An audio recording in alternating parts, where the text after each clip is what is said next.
In the last years of the 19th century and early into the 20th century, the Palestinian Arabs shared in a general Arab resistance. Palestinians found opportunities in the service of the Ottoman Empire, and Palestinian deputies sat at the Ottoman parliaments of 1977, 1908, 1912, and the last one, 1914. Several Arabic newspapers appeared in the country before 1914, however. Their pages revealed that Arab nationalism and opposition to Zionism were strong among some sections of the intelligentsia, even before World War I.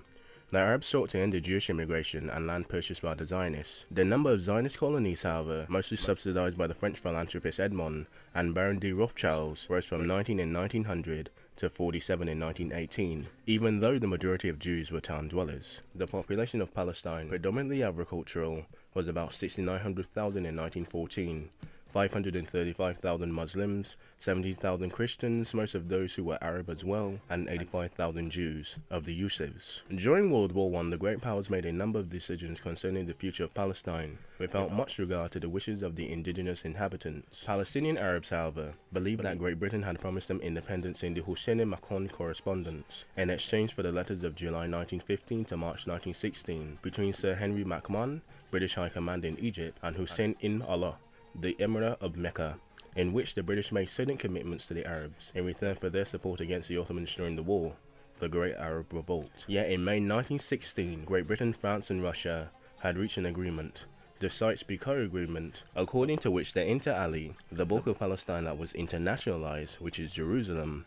Further complicating the situation, in November 1917, Arthur Balfour, the British Secretary of State for Foreign Affairs, addressed a letter to Lord Lionel Walter Rothschild, the Balfour Declaration, expressing sympathy in the establishment in Palestine of the national home of the Jewish people, on the understanding that nothing shall be done which may prejudice the civil and religious rights of existing non-Jewish communities in Palestine. This declaration did not come through the act of generosity, or stirring the consciousness over bitter fates of Jewish people in Europe. It was meant in part to prompt the American Jews to get America into the war, and then to exercise their influence in moving the United States to support the British post-war policies, as well as encourage the Russian Jews to continue the fight, even though the Bolsheviks are here. Palestine was hit hard by the war.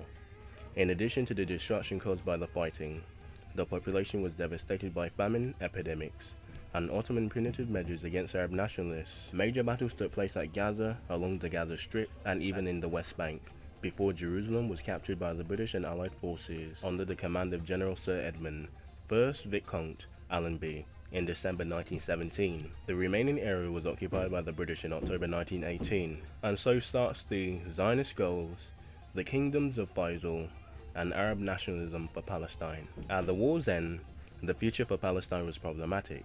Great Britain, which had set up military administration in Palestine after capturing Jerusalem, was faced with the problem of having to secure international sanctions for the continued occupation of the country in a manner consistent with the ambiguous, seemingly conflicting wartime commitments to the Jews, the Palestinians, the Arabs, and of course King Faisal and the Arabian Peninsula, and their independence. On the 20th of March 1920, delegates from Palestine attended a General Syrian Congress at Damascus, which passed a resolution rejecting the Balfour Declaration and elected Faisal I, son of Ben Hussein Ali, who ruled the Hijaz Kingdom of United Syria, including Palestine. This resolution echoed one passed early in Jerusalem in February 1919 by the First Palestinian Arab Conference by the Muslim Christian Association, which had been founded by leading Palestinian Arab nobles to oppose Zionist activities. In April 1920, however, at a peace conference held in San Remo, Italy, the Allies divided the former territories of the defeated Ottoman Empire. Okay? And one thing you should take away from Palestine: never make a promise you can't keep, especially 3 separate promises. Anyway guys, hope you enjoyed, hope you learned something. Alright, I had to pause, and then I don't know where I paused from, so it's kind of conflicting, but 6 and 8, that is what, 12 minutes? I could be dumb, I could be wrong, that could be what, 14, 15 minutes? Anyway, I'm going before I make it another 8, and then it'll be 60 minutes for sure, so damn, I need to really get back to school. Anyway, hope you learned, 40 minutes is 40 minutes, so 15 minutes mark.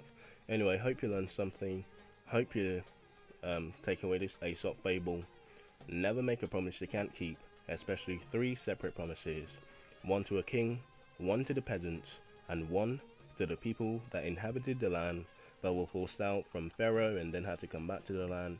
You know, a lot of Jewish history there, but anyway, never make a promise to the king, never make a promise to the peasants, and never make a promise to the people who were there but had to leave but then had to come back, but then had to leave again and then dispersed over Europe, and then the pogroms brought them back to Palestine, and then the Jewish communities that were founded by the Montefiores and the Edmonds and the Rothschild. Anyway, hope you learned something. I hope you enjoyed. Never make a promise, especially one, and especially not three, if you can't keep them. Especially if you're imperial power, and this is the decade of your height, and this is the decade of the height of your imperial power, especially with your rival and close friend France, and the Bolsheviks want some socialist activities in the Middle East, as we talked with. Anyway, learn something. Palestine has actually been a country that has popped up at least 4 times in the series, so far it has been close to Syria, popped up 4 times. Arab revolt, nationalism, and something else. Yes, Zionist. Anyway, hope you enjoyed, hope you learned something. Time to give back the room. Learn something.